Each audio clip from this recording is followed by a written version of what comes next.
On entend souvent les jeunes dire qu'il n'y a rien à faire ou à visiter à Montréal. Voici une vidéo qui vous fera changer d'avis en vous présentant 7 endroits intéressants et non dispendieux.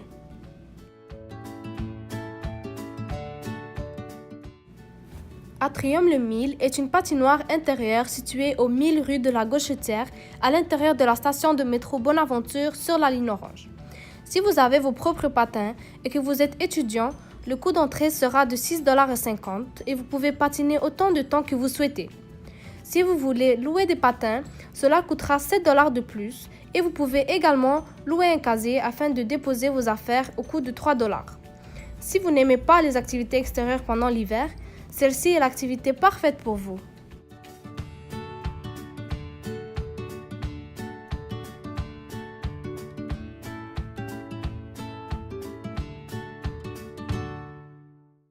Le Forum de Montréal est un complexe de divertissement situé au 2313 rue Sainte-Catherine, au métro Atwater sur la ligne verte. De 1924 à 1996, le Forum était le lieu où le club de hockey sur glace des Canadiens de Montréal jouait et s'entraînait. Maintenant, on y trouve le cinéma Odéon, une boutique de souvenirs des Canadiens de Montréal, un gym Econo Fitness, un Comedy Nest, un centre de jeux où il y a des arcades, des tables de billard, du ping-pong, du bowling, un bar et un restaurant. Il y a également un IW, un Tim Hortons et un stationnement pour les visiteurs. Pour entrer dans le complexe, c'est gratuit, mais les activités sont payantes.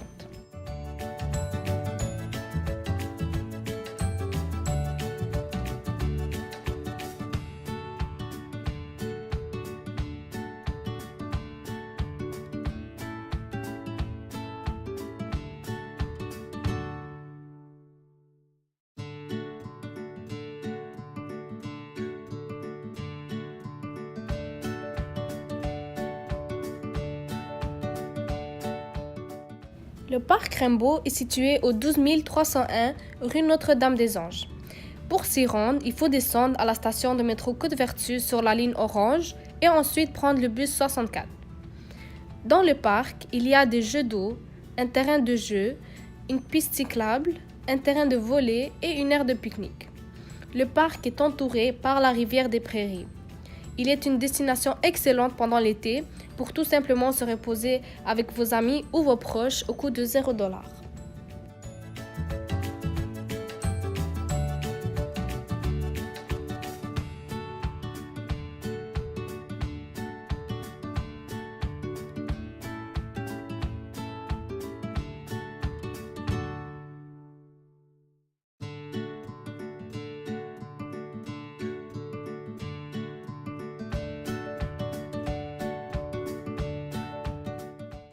Le jardin botanique est situé au 4101 rue Sherbrooke au métro P9 sur la ligne verte.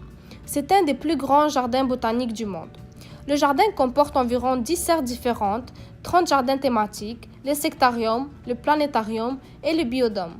Les étudiants peuvent visiter l'insectarium et les serres au coût de 8 $ et les jardins sont gratuits.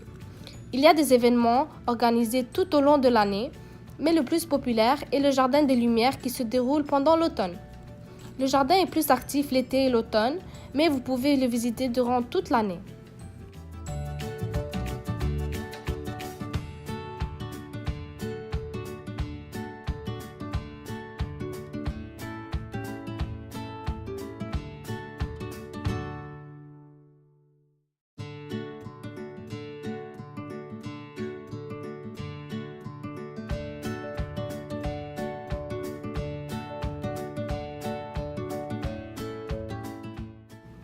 Le parc Jean-Drapeau est situé au métro Jean-Drapeau sur la ligne jaune.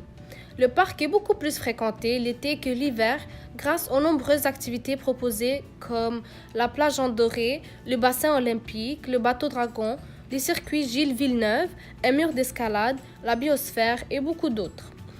Les activités sont payantes, mais pour accéder au parc, c'est gratuit.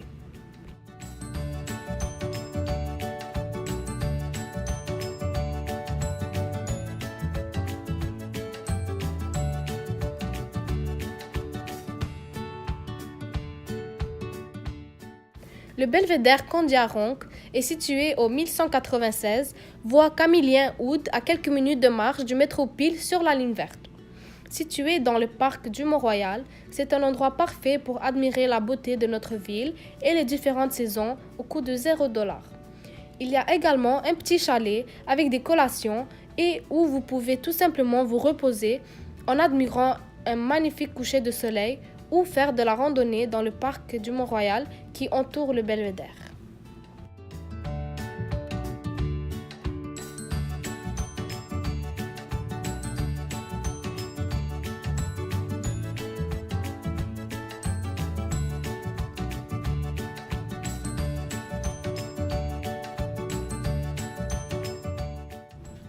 Le musée Pointe-à-Calière est une cité d'archéologie et d'histoire de Montréal qui est située au 350 Place Royale à quelques minutes du métro Place des Arts sur la ligne verte.